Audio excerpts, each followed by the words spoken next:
Hi guys, so first and foremost I'm going to apologize. I know that there's a glare right where my eyes are from my computer screen, so I am so sorry about that.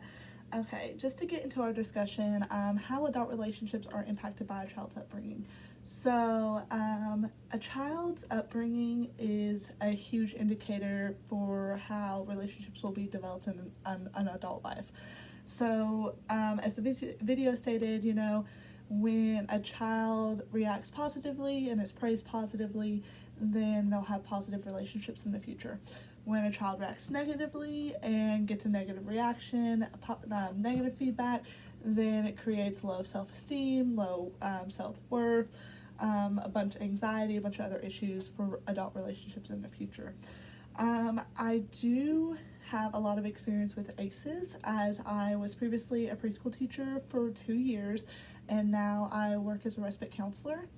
So, ACEs and trauma informed care is kind of what I do for a living, really. And with the ACEs, we know that the more trauma that there is, the higher risk there is for children in the future. So as a child, when you have a lot of trauma and a lot of bad things and a lot of negative reactions, then you inherently are at a higher risk of health issues, having depression, anxiety, even the rates of suicide goes up. So we know that a child's upbringing ultimately does indicate or predict how they will have relationships as an adult. Now, I do not think that's a determination fully. I do know that you can have trauma, you can have all these negative experiences as a child, and you can still become an adult and have positive adult relationships. Most of these positive adult relationships in those situations still struggle with certain things because of the trauma, but they can conquer it and they can overcome it. How the content in this video relates to the readings for this week.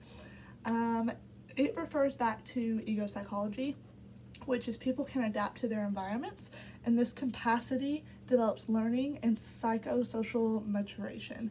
So just to kind of go along with what I said, people can adapt to their environments, and social influences on psychological functioning are significant, and they're transmitted through the family unit.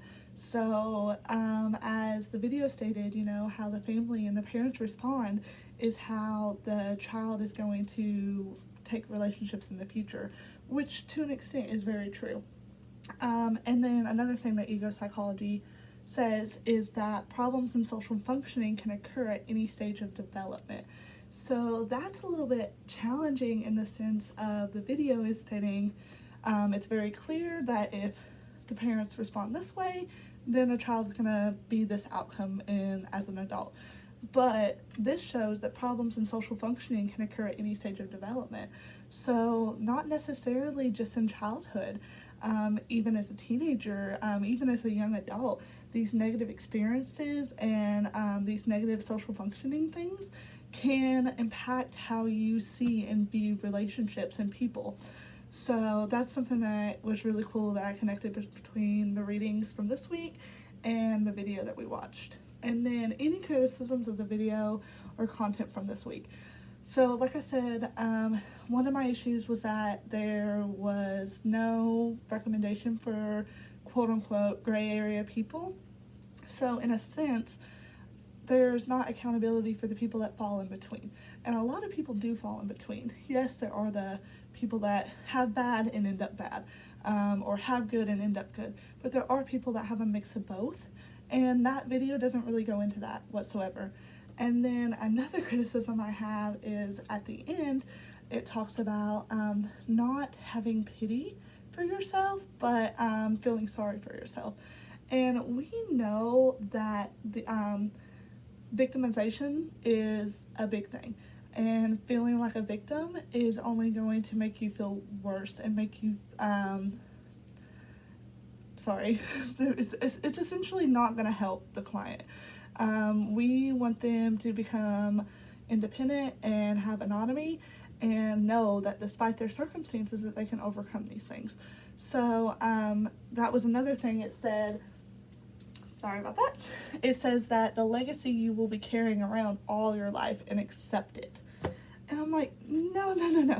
Yeah, like you will be dealing with issues from your childhood all of your life, yes.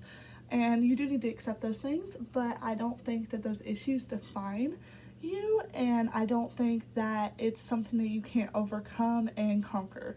And so, in therapy, and especially with what I do a lot with ACEs, yes, there are risk factors, and yes, they are higher when there's trauma involved, but we also encourage these clients to know that despite their circumstances, they can overcome, and that they can have autonomy and like be sustainable and healthy. So, yeah, thank you.